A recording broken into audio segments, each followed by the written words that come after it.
इसका ए बराबर दे रखा है 2 1 1 1 और इसका ए इनवर्स निकालना है। ए इनवर्स निकालने का तरीका हमारे पास होता है कि चूंकि हम जानते हैं कि ए बराबर ए आई लिखते हैं या आई ए लिखते हैं, तो आई बराबर ऑटोमेटिक हो जाएगा ए इनवर्स ए। ठीक, ये हमें लेके आना है, ये लेके चलेंगे, इससे लेके चलेंगे, ये लेके आना है। तो हम इनकी वैल्यू रखें। ए की वैल्यू कितनी है 2 1 1 1 बराबर आई की वैल्यू कितनी होती है, देखो 2/2 की मैट्रिक्स चल रही है, तो हम रखेंगे 1 0 0 1 और ए रखेंगे। समझ गए इतनी बात। अब यहां से क्या करना, देखो हमारी कंडीशन ये होती है कि इस रो को मतलब इस डायगोनल को बचाना है, इस डायगोनल को लेके आना बचाना है और इसको 0 करना है। तो क्या करेंगे,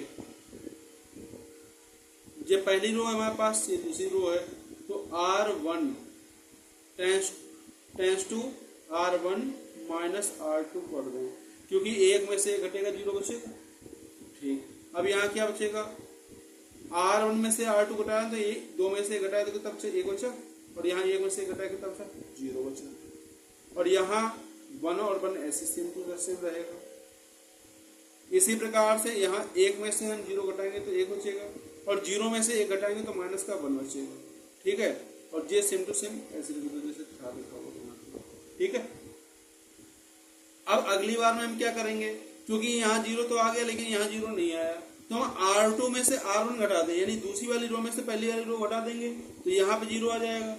ठीक, हमारा सवाल हो जाएगा R2 tense to R2 minus R1, तो क्या आएगा, यहाँ से पहली वाली सेम टू सेम लिख लो, दूसरी वाली में से 1 घटेगा कितना 0 आ जाएगा, 1 में से 0 तो 1 बचेगा, और यहाँ भी सेम वही काम करना है, पहली वाले सेम उतार देने हैं, दूसरे वाले में 0 में से 1 घटाना तो माइनस का 1 बचेगा, और 1 में से -1 घटाना तो कितना बचेगा माइनस का जे, और माइनस और कर रहे हैं तो माइनस माइनस +2 हो जाएगा।